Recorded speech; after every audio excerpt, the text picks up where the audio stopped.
Let us turn now to Dr. Luca Bion, who is the co-chair of the ABA Joint Oversight Committee. Dr. Luca. First, Ambassador, thanks a lot, and ODI. I believe it's a very good facility. I believe we should learn from it and have as we could. I hope one day we'll be able to be connected with all our 10 states and then to use such a facility. But it's really very good, and I'm so delighted to be with you. I will be updating you about ABA, but to be sure, the ABA Joint Oversight Committee, this is the highest level of the executive in the area. This is a body that is representing the two heads of the state of the two countries to oversee the implementation of UN Protocol of last year, and also to oversee the executive. And we have been holding about a series of meetings on a monthly basis. The last meeting, we held it last month, and it was quite encouraging because the gentleman who is representing President Bashir is somebody who has in his heart the concern of the nomads, not necessarily the political line. And I think the spirit of the meeting that we held was quite amicable. That resulted in a very encouraging decisions that also, I believe some of you might have seen it. I came last week from ABA, but I want to give you the following impressions. First, I think there's a relative stability, and I think the United Nations forces, Ethiopian forces, have been fully deployed, and they got the confidence from the communities, the Dinka, as well as from the nomads.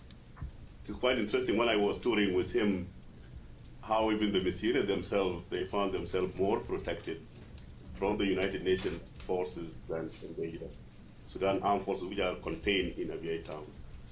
So this mission, really, I could say, is quite unique, has provided a very good platform for sense of security, and especially for the nomads, and even for the detainees, the Ngok Dinka. And I think the area is congested. What is happening is that you have a corridor of movement of the nomads from the west and east, and because of this relative stability, you get the nomads to the east and to the west are coming to Abyei area. And getting the area to becoming very congested. I think now they have about 2 million heads of cattle, and there are about 60 to 70 nomads with their families. They're coming very concerned. They're fearing what they're doing. They're putting their children and women ahead to them so that they can secure their movement together with the. They are in a very desperate situation. I think the good news is what we heard from from Addis yesterday. The very fact the parties, the two states, have agreed now on arrangement for the nationals. And I think they have affirmed what the SPLM and the South has been talking about. At least they affirm now the basic four freedoms: freedom to move, freedom to own, dispose, and even freedom to work. And I think this is a very, very fundamental achievement, at least for the nomads. I saw them just singly actually dealing with the South by themselves. But with this agreement now, I think this is a very positive. So there's a relative piece I could say, if we would be able to manage to pass this season, I think would be a big achievement, although the situation is still very fragile. But I want to put the following challenges to you to consider. One, on the UNIFSA, United Nations mission in Abyei area, is facing a very serious challenges. One, the Sudan government has not yet signed what is called the status of agreement, the status of forces agreement, SOF. And this agreement, the South has accepted it. Even President Bashir actually ordered the Minister of Foreign Affairs and Minister of Defense. In our last meeting, we appreciated the decision by the President. But up to now, the agreement has not been signed, and that one makes the United Nations forces at Abyei very fragile, because they don't have a legal mandate that will allow them to exercise their mandate, especially the protection of the civilians. The other one, although there's a full deployment of the United Nations forces, the Sudan armed forces are still there in Abyei area, and that one is affecting not only the return of the people, but even the nomad themselves, because what is happening with the presence of the South forces in Abyei is becoming conditioned to what level can they move further southwards. And I talked to my co-chair, we said it is not for the service, even for the nomads, to keep the to keep the Sudan Armed Forces in the area.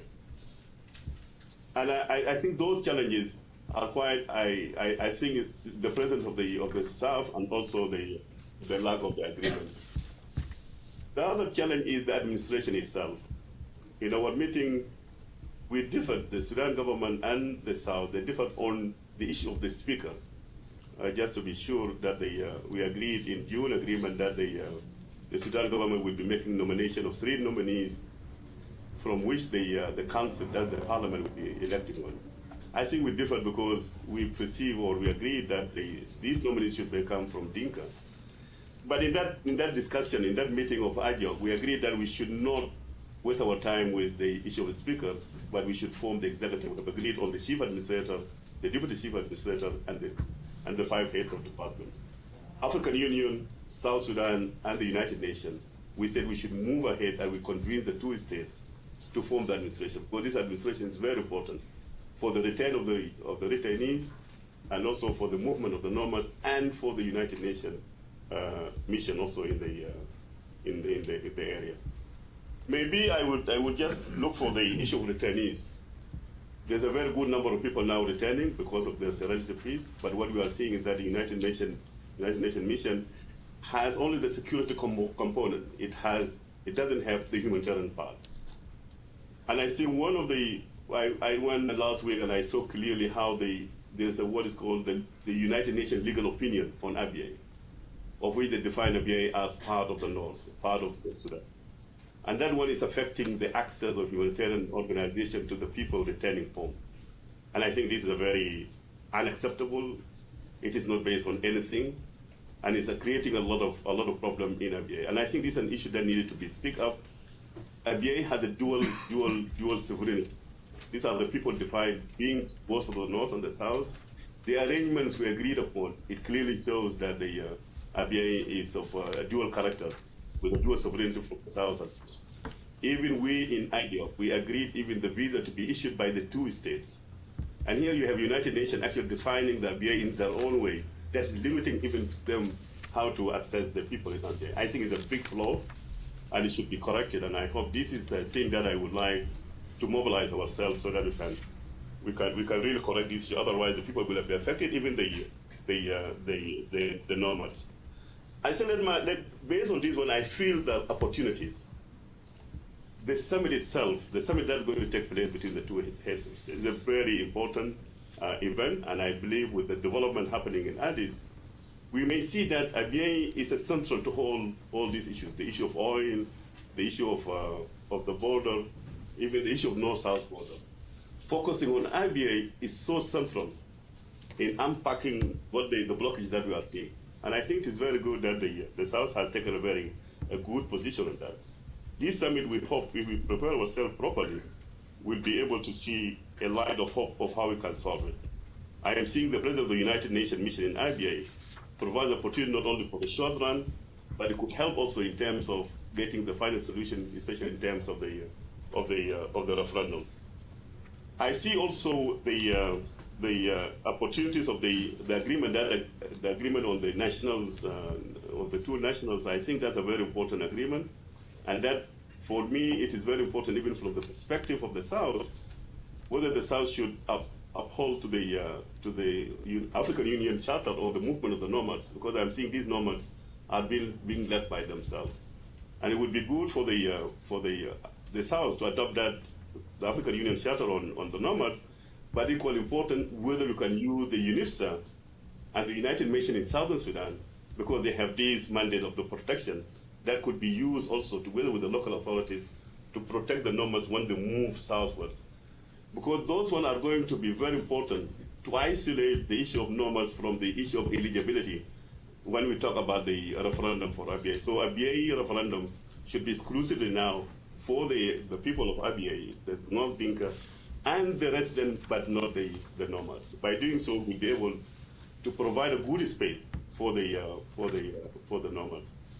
I am seeing this crisis, as mentioned by Agri, the advisor Agri. Although we look at it in a very negative way, I think it's providing a lot of opportunities. I think these austerity measures are one aspect, but I believe the crisis itself I am so confident we provide the opportunity to finding a lasting solutions and building the good relationship with the North and the South. Thank you very much.